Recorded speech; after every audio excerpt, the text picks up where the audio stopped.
சட்ட ரீதியா கணவன் மனைவியா இருக்கிறவங்களை விட இந்த மாதிரி லிவின்ல இருக்கவங்களுக்கு இடையேயான சந்தேகம் தான் அதிகமா இருக்குன்ற மாதிரி சொல்றாங்களே, அந்த மாதிரி கேசஸ் தான் உங்களுக்கு அதிகமா வருதா? கண்டிப்பா. அதை மறுக்கவே முடியாத உண்மை அது. அவங்களுக்குள்ளதான் சந்தேகங்கள். இப்ப ஃபர்ஸ்ட்லாம் எங்க கிட்ட கேசஸ் வந்து ஒரு ஹஸ்பண்ட் வருவாங்கப்பா, இல்லாட்டி ஒய்ஃப் வருவாங்க.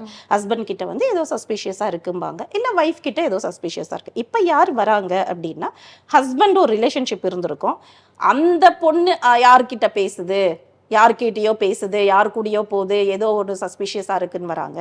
ஒரு பொண்ணு ஒரு பையனோட ரிலேஷன்ஷிப்ல, அதாவது ஹஸ்பண்ட் இல்லாம வேற ஒருத்தரோட ரிலேஷன்ஷிப்ல இருந்திருக்கோம்.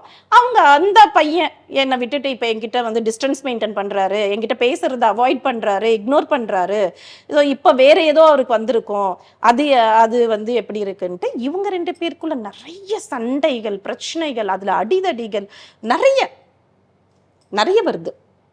நிறைய கேசஸும் வருது அந்த மாதிரி.